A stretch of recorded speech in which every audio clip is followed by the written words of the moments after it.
Ever since it was launched on Christmas Day 2021, everyone has been tracking this great satellite. For the first 6 months, scientists worked day and night to ensure that all the mirrors were aligned and ready to begin operation during the year's summer. And for sure, by the time summer was kicking in, we had already received the very first images from the telescope. From these first images, you can already tell that the telescope is one of the most powerful telescopes out there. But the question is the James Webb Telescope the greatest telescope ever created? Well, let's find out. Hello everyone, and welcome back to our channel.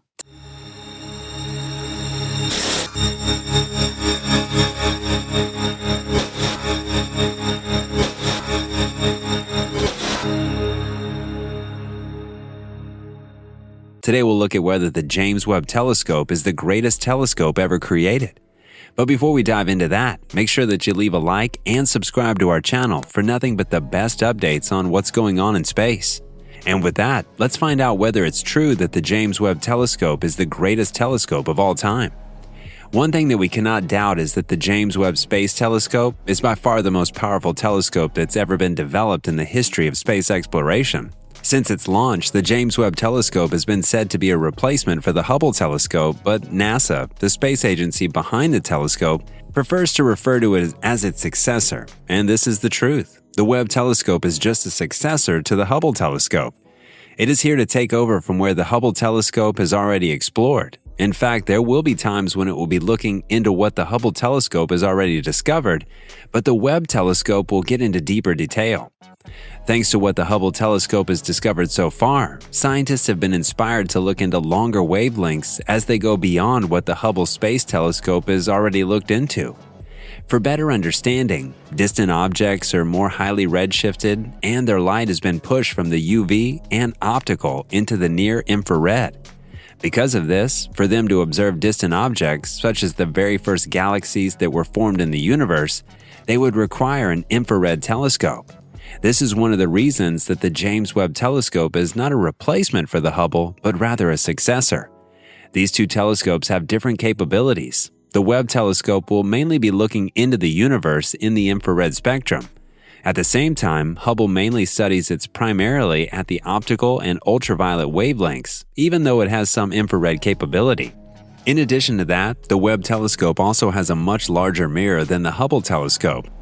Because of this larger light collecting area, the Webb can look further back into time than the Hubble telescope ever could. Another great difference is the fact that the Hubble telescope is closer to Earth than the Webb, with the Webb telescope being about 1.5 million kilometers away at the second Lagrange L2 point. However, to better understand just how powerful the Webb telescope really is, let's take a deeper look into these differences. First, we've already discovered that the Webb telescope will observe the universe at longer wavelengths. But just how long are they? Well, the Webb telescope will primarily observe the universe in the infrared spectrum, and it will have 4 science instruments that will help it capture the images and spectra of astronomical objects. These instruments combined give it a wavelength coverage that ranges from 0.6 to 28 micrometers or microns. If you want to know how far this is, 1 micron is equivalent to 10 raised to power 6 meters. When you compare it to the electromagnetic spectrum, the infrared part mainly goes from about 0.75 microns to a few hundred microns. This means that the instruments on the James Webb Telescope will mainly work in the infrared range of the electromagnetic spectrum. However, it does have some capability when it comes to the visible range, especially in the red all the way to the yellow part of the visible spectrum. When it comes to the Hubble telescope, the instruments on it can only observe a very small portion of the infrared spectrum, ranging from 0.5 to 2.5 microns. However, its primary capabilities are in the ultraviolet and visible parts of the spectrum, ranging from 0.1 to 0.8 microns. So why would scientists want to observe the infrared spectrum in astronomy? Well, this is because the stars and planets that are just being formed are all hidden behind cocoons of dust. This means that they cannot be observed because their cocoons absorb visible light. This is the same concept at the very center of our galaxy. However, when they form, there is an infrared light that is emitted by these regions, and this light can penetrate the dust cloud and reveal what's inside. Therefore, when scientists look into the infrared spectrum, they can discover even more planets that are further away and have been hidden by dust clouds. They can also discover the planets that have their light stretched out so thinly as they travel in the direction of Earth. Another great difference is in the size of the Webb telescope. The diameter of the primary mirror of the Webb telescope is an incredible 6.5 meters. The primary mirror of the Webb telescope is a combination of 18 mirror segments, all of which have been aligned to make it look like one large mirror. The large diameter gives it a much greater collecting area than the mirrors that are available on the Hubble telescope. The diameter of the mirror on the Hubble telescope is much smaller, at about 2.4 meters. This definitely means that it has a smaller collecting area, which is about 4.5 square meters. The Webb collecting area is about 6.25 times that of the Hubble telescope.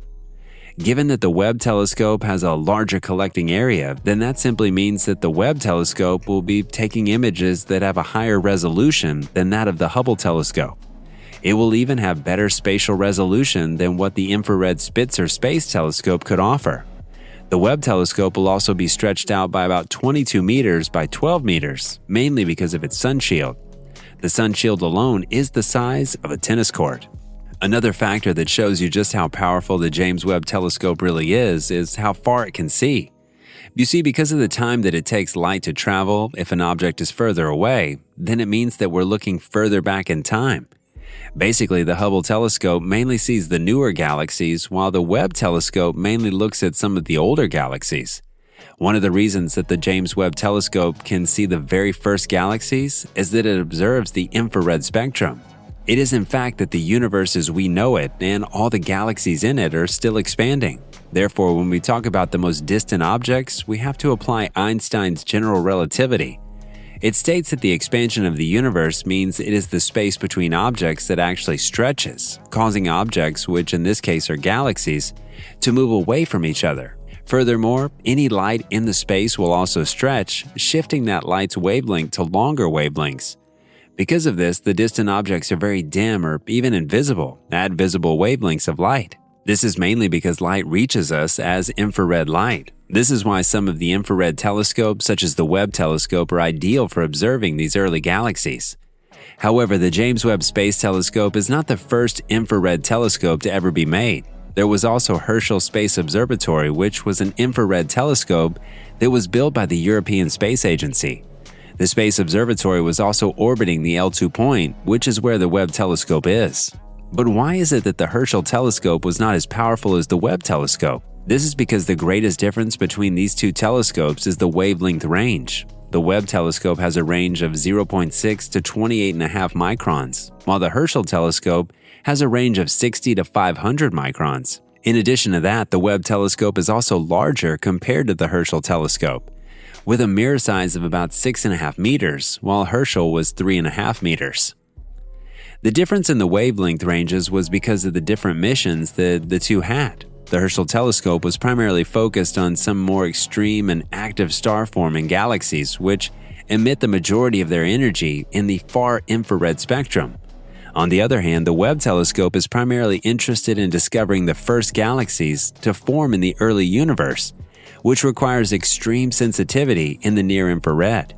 So, do you think that the James Webb Telescope is the most powerful telescope ever made?